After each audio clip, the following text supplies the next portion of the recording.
নমস্কার শ্রোতা বন্ধুরা, সন্ধ্যায় গল্পের আসর ইউটিউব চ্যানেলে তোমাদের সবাইকে স্বাগত। আজকের গল্প বেলা শেষে কলমে ববিতারা। তখন প্রণয় আবেগঘন কণ্ঠে যে কথা বলে গেছে, চটপটে হাতের কাজ সেরে এখন ঘরে যেতে পারমিতার খুব লজ্জা লাগছে। পারমিতা কি করবে বুঝতে না পেরে ড্রয়িং রুমের সোফায় বসলো। টেলিভিশন ছেড়ে আনমনা হয়ে একের পর এক চ্যানেল পাল্টাতে লাগলো। যদিও টেলিভিশন দেখার পারমিতার মনোযোগ নেই। পারমিতা, প্রণয়ের ডাক শুনে মাথা তুলে সামনের দিকে তাকালো পারমিতা। বুকের ভেতর অদ্ভুত অনুভূতি হচ্ছে। প্রণয় হেঁটে এসে পারমিতার গা ঘেঁষে বসলো। বলল, কি করছো? পারমিতা ইতস্তত করে বলল, কিছু না। তাহলে ঘরে যাচ্ছ না কেন? পারমিতা কি উত্তর দেবে ভেবে পেল না। প্রণয় আলতো করে পারমিতার এক হাতে ধরল। পারমিতা কিঞ্চিত কেঁপে উঠল।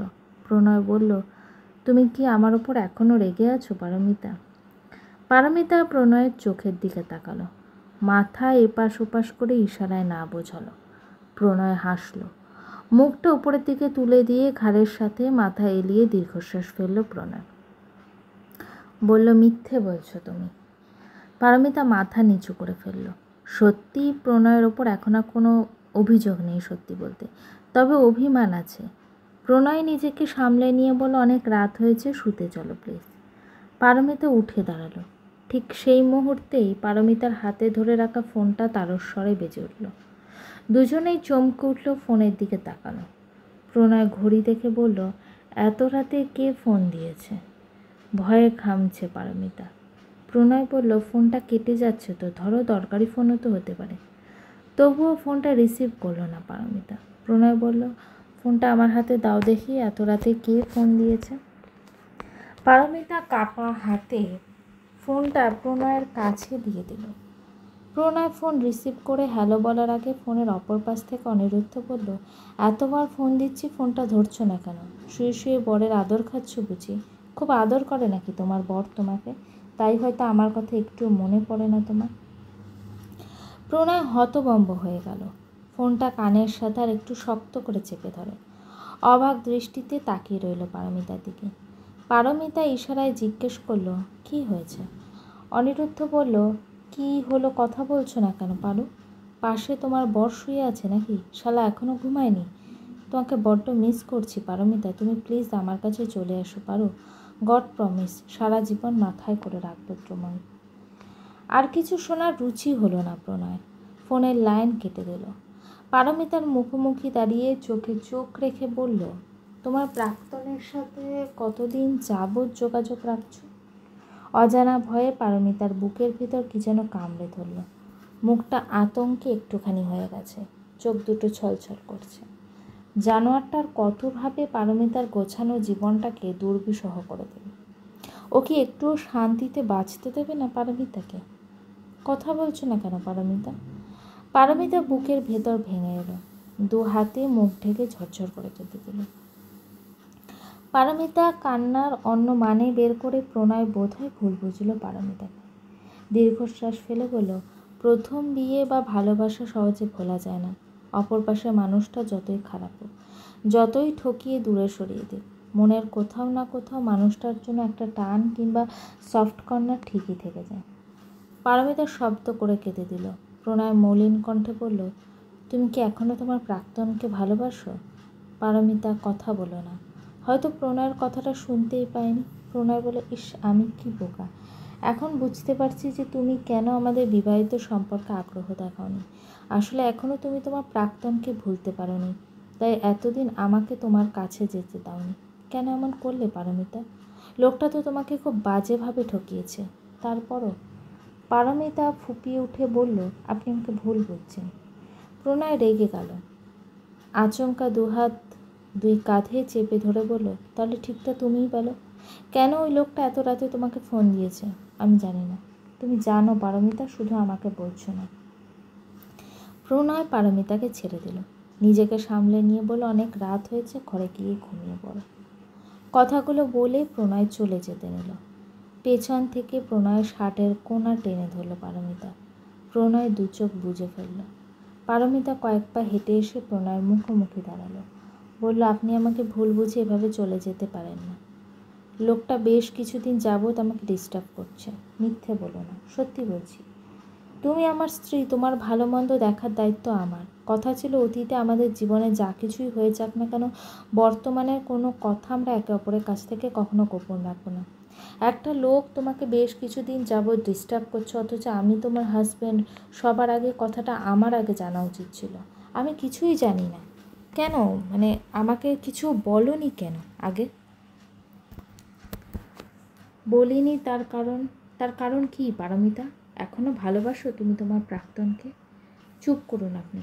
ওই লোকটাকে ঘৃণা করি আমি, প্রচণ্ড ঘৃণা করি। ঘৃণায় যদি করতে তাহলে আমাকে একবারও বলতে না, বলো বিষয়টা। পারমিতা অধৈর্য হয়ে বলল, আমি কি করে বোঝাই আপনাকে? এই কদিন আপনার ওপর দিয়ে যা চলে গেল, নতুন করে আমি আপনাকে আর মানসিক কোনো অশান্তি দিতে চাইনি। এখানে মানসিক অশান্তির তো কিছু নেই। আমার একটাই আফসোস, তুমি আমাকে আগে কেন বললে না? বলতাম তো। কেন এভাবে কথা বলছেন আপনি? আমার কথা বিশ্বাস করছেন না কেন আপনি? মানে বিশ্বাস করছেন না কেন? বিশ্বাসের মর্যাদা রেখেছো তুমি? আপনি আমাকে ভুল বুঝছেন, আপনি যা ভাবছেন তা না। ওকে, আমি মেনে নিলাম তুমি ঠিক। তাহলে এত রাতে ঘরে না গিয়ে এখানে কি করছো? তোমার তো ঘরে যাওয়ার কথা ছিল। আমি তোমার অপেক্ষায় ছিলাম পারমিতা। তুমি যে আমাকে ফাঁকি দিয়ে তোমার প্রাক্তনের ফোন কলের অপেক্ষায় ছিলে, সেটা তো একদম বুঝতে পারিনি। প্রণয় চলে যেতে নিল। আবারও পেছন থেকে প্রণয়ের এক হাত শক্ত করে ধরে ফেলল পারমিতা। মরিয়া হয়ে বলে, আপনি আমাকে ভুল বুঝে কিছুতেই চলে যেতে পারেন না। অনেক রাত হয়েছে, আমি ঘুমাবো। পারমিতা অভিমান করে প্রণয়ের হাতখানা ছেড়ে দিল। প্রণয় ভেবেছিল পারমিতা আরও কিছু বলবে। সত্যিই যদি পারমিতাকে ভুল বুঝে থাকে, প্রণয় সেই ভুল ভাঙাবে। তার কিছুই হলো না। মনও কষ্ট গোপন করে শুতে চলে গেল প্রণয়। পারমিতা সোফায় বসে পড়ল। দুই হাতে নিজের চুল টেনে ধরে কেঁদে কেঁদে বুক ভাসাল মেয়েটা। কেন পারমিতাকে কেউ বোঝে না? সবাই কেন ভুল বুঝে দূরে ঠেলে দেয়? কেন দোষ না করেও বারবার কষ্ট পেতে হয় পারমিতাকে? কি করে প্রণয়কে বোঝাবে পারমিতা? কি করে প্রণয়ের ভুল ভাঙাবে যে ভুল হয়েছে, বড্ড ভুল হয়েছে? ফোনের রেকর্ড অপশনটা চালু করে রাখা উচিত ছিল। অমানুষটা প্রণয়কে কি এমন বলেছে কে জানে? না, এভাবে ভুল বুঝে দূরে সরে যেতে পারে না প্রণয়। যেভাবেই হোক প্রণয়ের ভুল ভাঙাতে হবে। এখনই কথা বলে সব কিছু ঠিকঠাক করে ফেলবে পারমিতা। পারমিতা নিজের মনকে শক্ত করে চোখের জল মুছে ফেলল। ঘরে গিয়ে দেখল যে পারমিতা নিজের মনকে শক্ত করে চোখের জল মুছে ফেলল। প্রণয় কপালে হাত রেখে শুয়ে রয়েছে, চোখ দুটো খোলা। পারমিতা বড় সাহস করে প্রণয়ের গা ঘেঁষে পেটের কাছে গিয়ে বসল। প্রণয় চোখ তুলে পারমিতার ফোলা ফোলা চোখের দিকে তাকালো। পারমিতা বলল, আপনার সাথে আমার কিছু কথা আছে।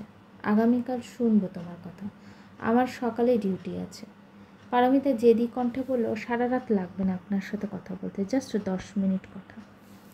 প্রণয় কিছুই বলল না, শুধু তাকিয়ে রইল পারমিতার দিকে। আবারও সেলফোনটা বেজে উঠল। পারমিতা ফোনটা কেটে দিল। ফোনটা যতবার কেটে দেয় পারমিতা, ফোনটা ততবার বেজে ওঠে। প্রণয় উঠে দাঁড়ালো। অন্য ঘরে যেতে যেতে বলল, তোমার বোধহয় আমার সামনে কথা বলতে অসুবিধা হবে, তার জন্য ফোনটা ধরছো না। ঠিক আছে, আমি অন্য ঘরে যাচ্ছি, তুমি প্লিজ কথা বলো। আবারও ভুল বুঝে চলে গেল প্রণয়। পারমিতা হতাশায় ডুবে গেল। ফোনটা বন্ধ করে দিয়ে দূরে কোথাও ছুঁড়ে ফেলে দিল। বালিশে মুখ গুজে অঝরে কাঁদতে লাগলো পারমিতা। সারা রাত না ঘুমানোর ফলে ভোরের দিকে চোখটা লেগে গেল। ঘুম ভাঙল হিয়ার ডাকে। পারমিতা ধরফড়িয়ে উঠে বসল। অস্ফুট স্বরে বলল, কি হয়েছে, কি হয়েছে? কিছু না মা, তবে ঘুম থেকে উঠে পাপাকে কোথাও দেখলাম না, তাই তোমার কাছে এসে আর কি জিজ্ঞেস করতে। তোমার পাপা কোথায় গেছে হিয়ামণি? পারমিতার খুব চিন্তা হচ্ছে। বিছানা থেকে উঠে ফোনটা খুঁজতে লাগলো পারমিতা। হিয়া ফোনটা ফ্লোরে পেল। পারমিতার হাতে দিয়ে বলল, পাপাকে একটা ফোন দাও তো মা। পারমিতা ফোন চালু করে প্রণয়কে ফোন দিল। প্রণয় ফোন রিসিভ করলো না। দুবার রিং হওয়ার পর এখন ফোনটা বন্ধ হয়েছে। পাপা ফোন ধরছে না কেন মা? পারমিতা হিয়াকে ভরসা দিয়ে বলল, তোমার বাবা হয়তো রোগী দেখায় ব্যস্ত আছে মা, পরে নিশ্চয়ই ফোন দেবে। চলো তোমাকে রেডি করে দিই, স্কুলে যেতে হবে তো। সারাদিন প্রণয়ের সাথে আর কথা হলো না পারমিতা। এই প্রথম মানুষটার শূন্যতা মন থেকে অনুভব করছে পারমিতা। প্রণয় ফোন না দিলেও অনিরুদ্ধ ঠিকই ফোন দিল পারমিতাকে। একটানা অনেকক্ষণ ফোনটা বেজে বেজে কেটে যাওয়ার পর অবশেষে বিরক্ত হয়ে ফোনটা রিসিভ করলো পারমিতা। বলল, ফোন দিয়েছো কেন? কেন আবার? তোমার সাথে কথা বলতে ফোন দিয়েছি। তুমি কি শান্তিতে আমাকে সংসারও করতে দেবে না? আমার সাথে শান্তিতে সংসার করো। অনিরুদ্ধ, ভুলে যেও না তোমার বউ আছে। তাতে কি? আচ্ছা, তোমাকে সংসার করতে হবে না, তুমি শুধু আমাকে আগের মতো সময় দাও। চলো আমরা দেখা করি, তোমাকে খুব কাছে পেতে ইচ্ছে করছে। পারো? পারমিতার মেজাজ ধরে রাখতে পারল না, দাঁতে দাঁত চেপে বলল, তোকে আমি জুতো পেটা করবো, জানো? আহ, তুমি রেগে যাচ্ছ কেন? জানি তো আমাকে আদর করার জন্য তো আর আসবে না, জুতো পেটা করার জন্যই আসবে না হয়। তবুও আসো প্লিজ। আমি যে কি হারিয়েছি এখন আমি হারে হারে বুঝতে পারছি। তোমার মতো বউ পাওয়া 7 জনমের ভাগ্য, আফসোস সেই বউকে ধরে রাখতে পারলাম না আমি। সত্যি করে বলতো, তুই আমার ফোন নাম্বারটা কোথায় পেয়েছিস? এই যুগে সামান্য একটা ফোন নাম্বার জোগাড় করা খুব বড় ব্যাপার নাকি? তবুও কোথায় পেলি? তোমার বর্তমান শ্বশুর খুব ভালো মানুষ, ওনার ফোন থেকে নিয়েছি। পারমিতা চমকে উঠল,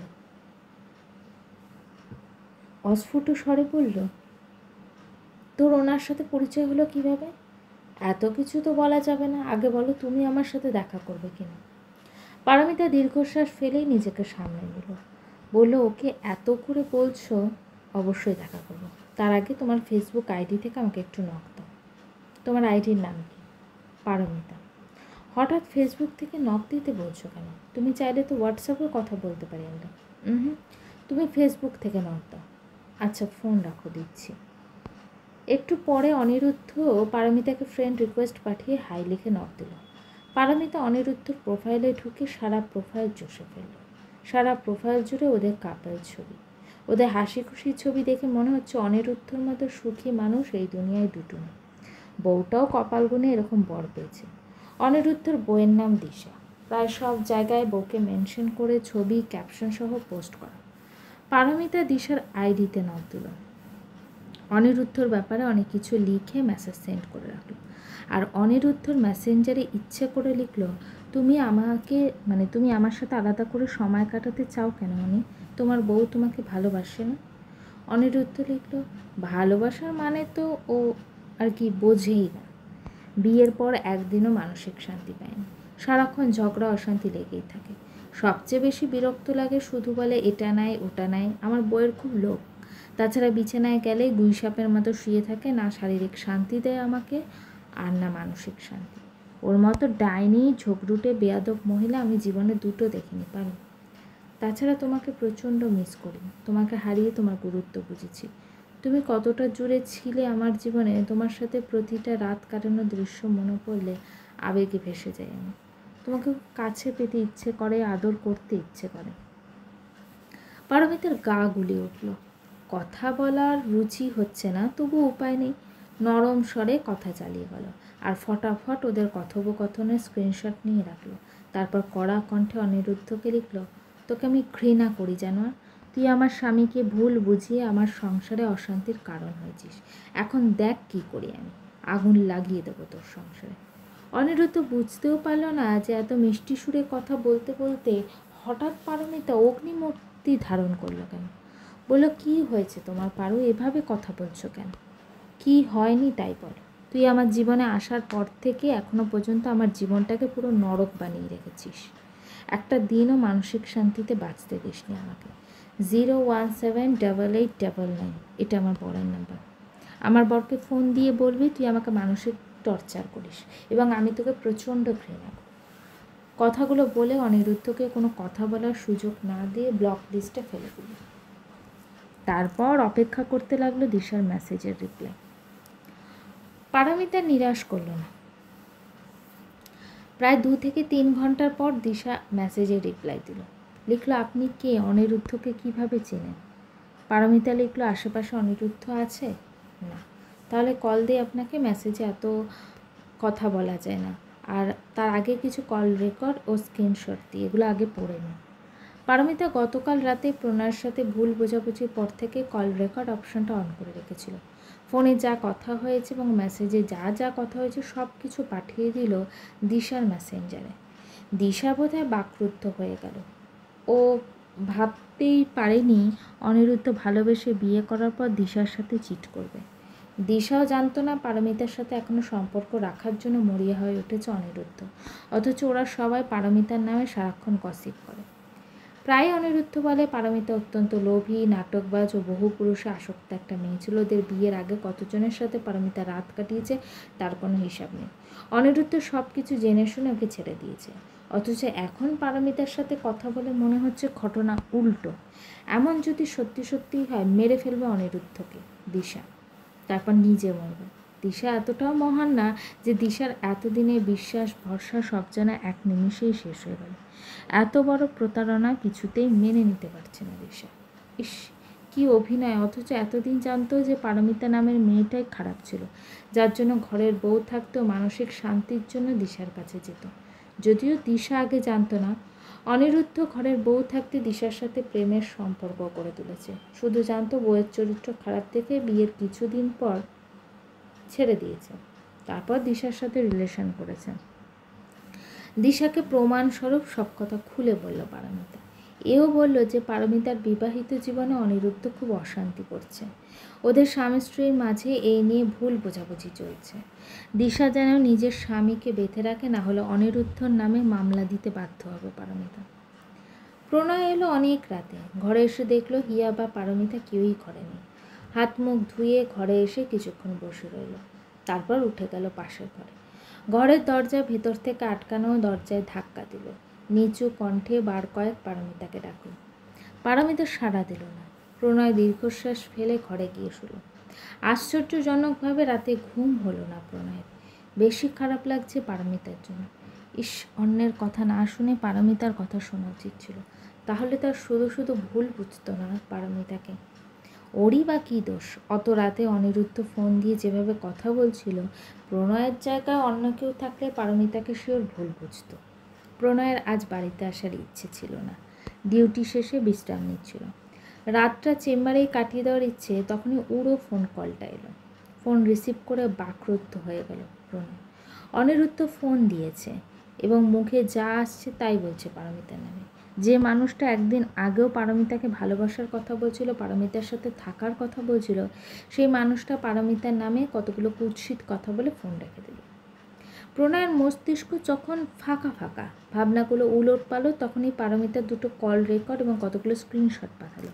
সাথে ছোট্ট করে পারমিতা লিখেছেন, আপনি না বলেন চোখের দেখা সবসময় সত্যি হয় না, তাহলে সামান্য কয়েকটা কথার জন্য কেন আমাকে ভুল বুঝলেন? আর একটু তো অপেক্ষা করতে পারতেন, আমাকে ভুল ভাঙানোর একটা সুযোগ দিতে পারতেন। এভাবে দূরে সরে যাওয়ার কোনো সমাধান হতে পারে না। তবুও আপনি যখন আমাকে ভুল বুঝে এই পথ বেছেই নিলেন, আমিও আপনাকে দেখানোর পথেই হাঁটব। ওগুলো দেখে পারমিতার শুধু শুধু ভুল বোঝার অপরাধী অনুশোচনায় দগ্ধ হয়ে গেল প্রণয়। আর এখানে হাত পা গুটিয়ে বসে থাকতে ইচ্ছে করছে না। প্রথমে পারমিতাকে ফোন দিল, দেখলো নম্বর বন্ধ। খুব বেশি দেরি হয়ে যাওয়ার আগে পারমিতার অভিমান ভাঙাতে হবে, ওকে আপন করে নেবে প্রণয়। প্রণয় বাড়ি এসে দেখলো যে পারমিতা আজ ওদের ঘরে ঘুমোয়নি, হিয়াকে নিয়ে অন্য ঘরে ঘুমিয়েছে, তাও আবার ভেতর থেকে ঘরের দরজা আটকে দিল। কতবার দরজা খোলার জন্য অনুরোধ করলো প্রণয়, অভিমানী মেয়েটা কথাই বলল না। প্রণয়ের ঘরে মন টিকছে না, আবারও উঠে গিয়ে পারমিতার দরজার সামনে অসহায়ের মতো দাঁড়ালো। বলল, হিয়াকে ছাড়া আমার ঘুম হয় না পারমিতা, দরজাটা খুলে দাও, আমার মেয়েকে নিয়ে যাব। প্রায় মিনিট 10 পরে ঘরের দরজা খুলে দিয়ে প্রণয়ের সাথে কোনো কথা না বলে বাথরুমে গিয়ে ঢুকলো পারমিতা। প্রণয়ের এখন নিজের গালে থাপ্পড় মারতে ইচ্ছা করছে। ঘরের দরজা খোলার কথা বলা যায়, কিন্তু বাথরুমের দরজা খোলার কথা তো আর বলা যায় না।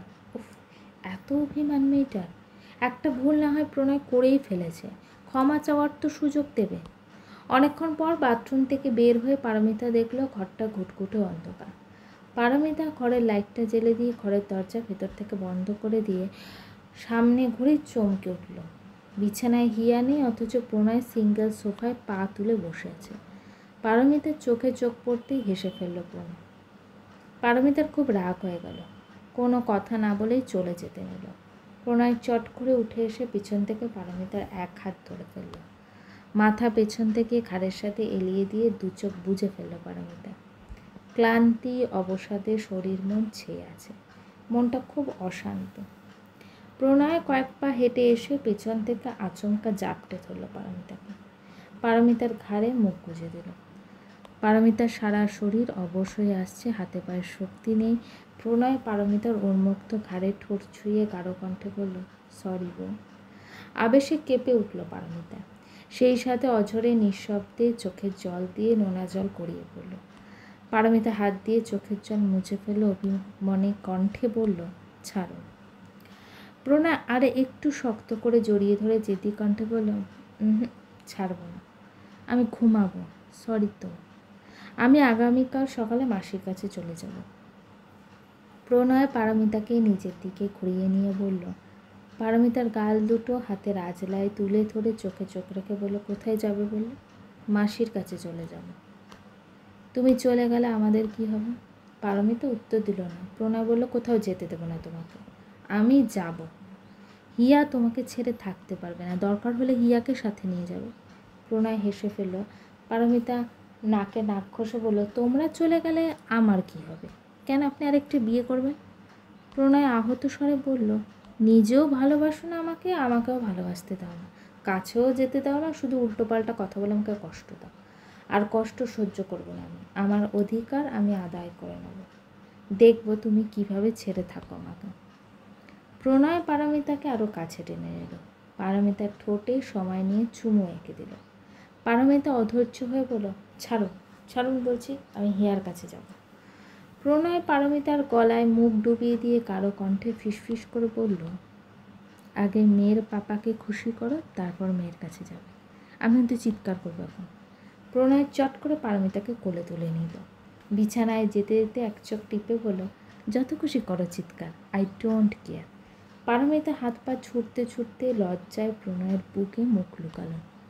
এই নিস্তব্ধ রাতে চাঁদ তারাকে সাক্ষী রেখে পারমিতাকে আপন করে নিল প্রণয়। পারমিতা প্রথমে বাদ সেধেছিল, অবশেষে প্রণয়ের অতিরিক্ত আদর ভালোবাসার কাছে হার মেনে নিতে বাধ্য হল। পারমিতা দীর্ঘদিনের বুকে জমে থাকা দুঃখ, কষ্ট, হাহাকার চিরতরে ঘুচিয়ে দিয়ে ওই বুকে খুব গোপনে নিজের নাম লিখে দিল প্রণয়। আদরে আবেশে নিজের অস্তিত্বের সাথে পারমিতাকেও মিশিয়ে ফেলল প্রণয়। এই জনম দুঃখিনী মেয়েটা এবার যেন সত্যিকারের সুখের মুখ দেখে ঠাকুর। গল্পটি কেমন লাগলো অবশ্যই আমাকে কমেন্ট করে জানিও। আর আমার চ্যানেলে গল্পগুলো যদি তোমাদের ভালো লেগে থাকে চ্যানেলটিকে সাবস্ক্রাইব করে পাশে থেকো। আগের দিনের পর্বতে কিন্তু ভিউজ খুব কম এসছে, তো এই পর্বে যদি ভিউজ যদি না আসে আমি কিন্তু পরের পর্ব কিন্তু দিতে পারবো না। তো তোমরা প্রচুর গল্পটা শেয়ার করো, গল্পগুলো শোনো, আর ভালো লাগলে অবশ্যই আমাকে কমেন্ট করে জানিও।